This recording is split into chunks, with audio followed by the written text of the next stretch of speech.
Reminds me of Wesley Snipes, and I'll tell you how these boys in my class used to talk about Wesley Pipes, and I was like, oh, that's a nice name, if I like a stage name, until I found out what it actually was, and I was like, oh, smite me, my goodness. Yolanda, Mulwa, the show is Sugar and Spice, DJ Absolute on the decks, live from 2 to 3 o'clock, and we have the pleasure of having with us the author of Where Is My Salt, Shee Gachau. Such an honor, such a pleasure. Karibu sana to SpiceFM. Thank you so much, Yolanda. I'm honored to be here myself. No, yes. us too. It's I'll just ask you, when did you write Where Is My Salt? Okay. It began in 2023, February. Yes. That's when the journey began, and it took me about five to 6 months to do the manuscript. And then now from there was the publishing, the editing, and everything that comes with that stage of writing a book. So It took me about 1 year, 2 months since 2023, February. I love the foresight, because the conversation, the tone of the book is where we are at, not just as a country, but the world over. The conversation on not just parenting and I don't even know how to sum it up, but we all have responsibilities as a generation. Each generation has its responsibilities. True. And when we were having the discussion when to have you on, the minute we were told about you by one of our teammates, we said, we're definitely going to have here. It's not in theme. It is not in tone, not the tone of the country at the moment. It is almost like that's the conversation we need to be having here. But it also leaves a lot of room for finger pointing. Is the older generation doing enough to guide the younger generation?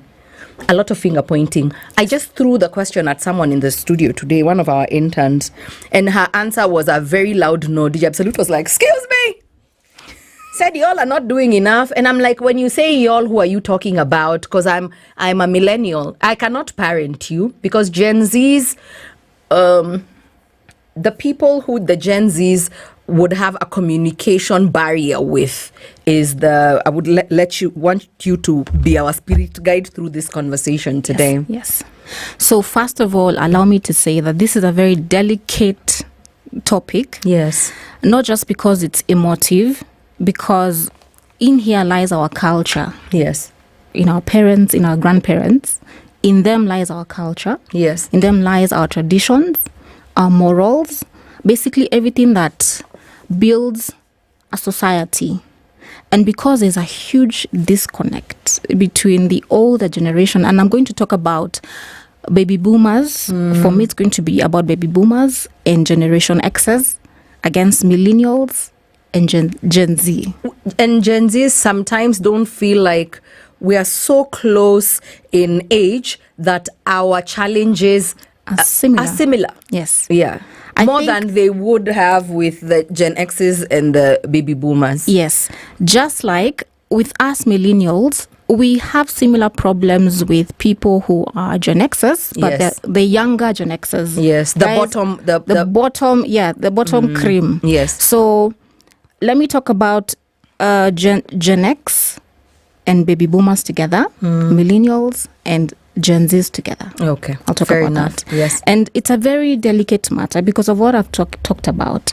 If we do not bridge that gap, get rid of the tension in between, we may never be able to catch what it is that we are going to lose. What we are losing is ourselves. We are losing our culture, we're losing our traditions, our values. So what we are doing right now, I would say, as we have all witnessed, we are running to the Western ways of raising our children.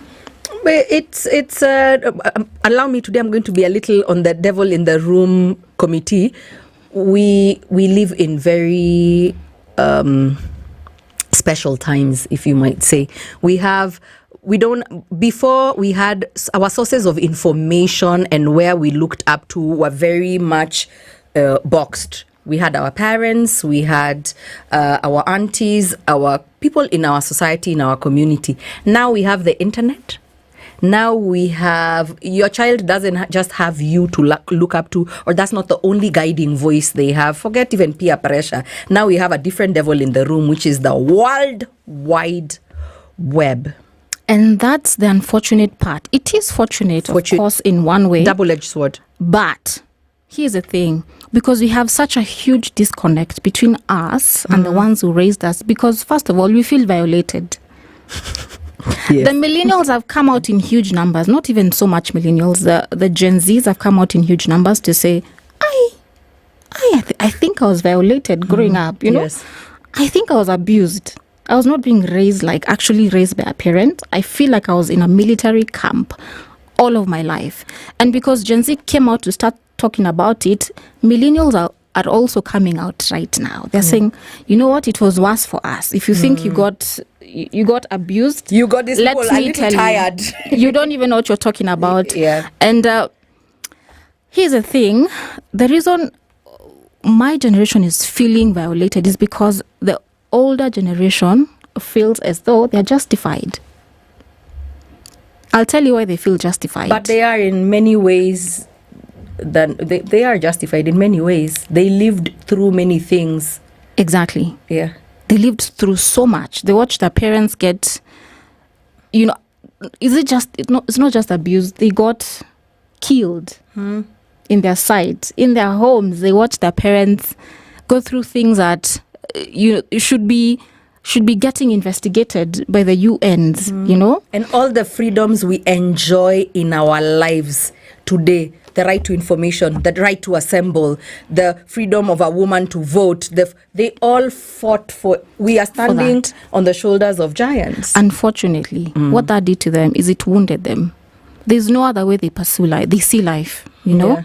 They perceive it as a place of pain. There's anxiety, there's tension, there's etc. And they brought it down to us. Yeah. We did not experience what they experienced. So we cannot bring this together and try to understand our parents. They went through so much. So they knew no other way because there was no social media. Yeah. The most they had was KBC, if they were lucky. Yeah. Remember our national KBC? broadcaster that would start midday? Yeah, and be closed by what time? Midnight, was it? Or earlier? I don't remember what the time was. But these people did not have any source of information. And all they knew was the way their parents had brought them up. Remember, at the time also, their parents were trying to come out of this thing. They had been told being an agricultural era is so backwards. You need to become an industrial era. So that thrust them automatically into poverty. Understand? So they're coming out of this abuse. At the same time, they're being told, switch the eras. So they're fighting two demons. Yeah. The pain within. Yeah. Poverty. It's tough. It's very tough. I met one of my pastors who's about 55, 56, and she told me it's very difficult for me to speak to the younger generation and have them hear me. Yeah.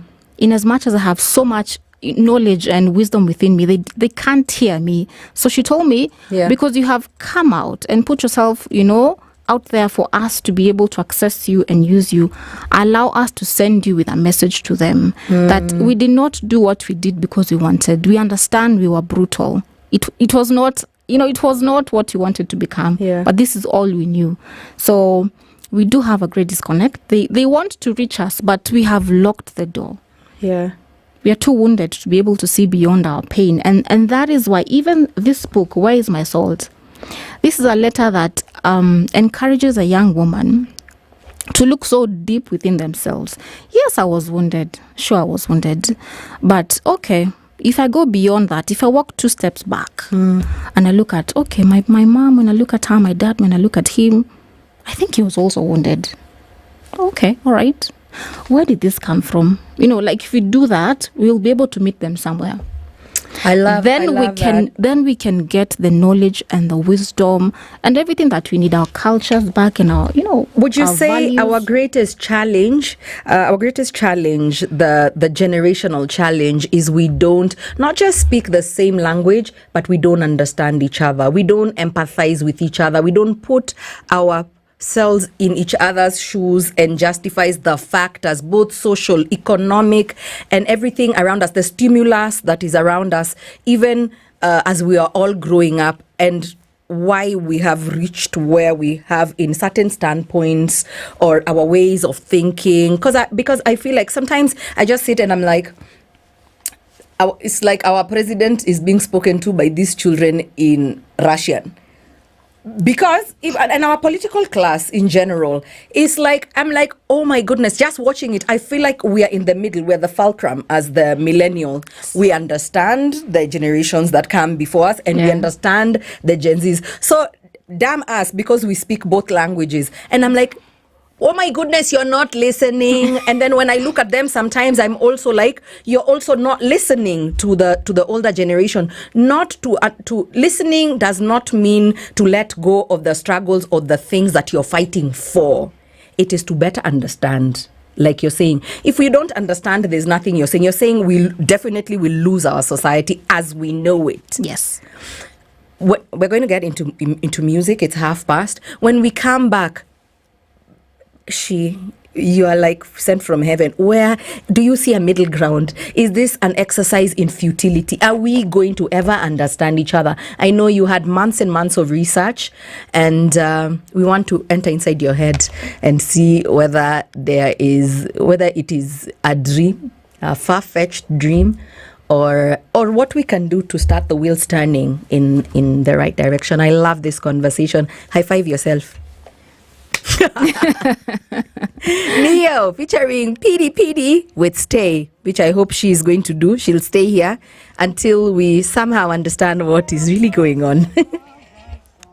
So sad and slow. So why can't I turn off the radio?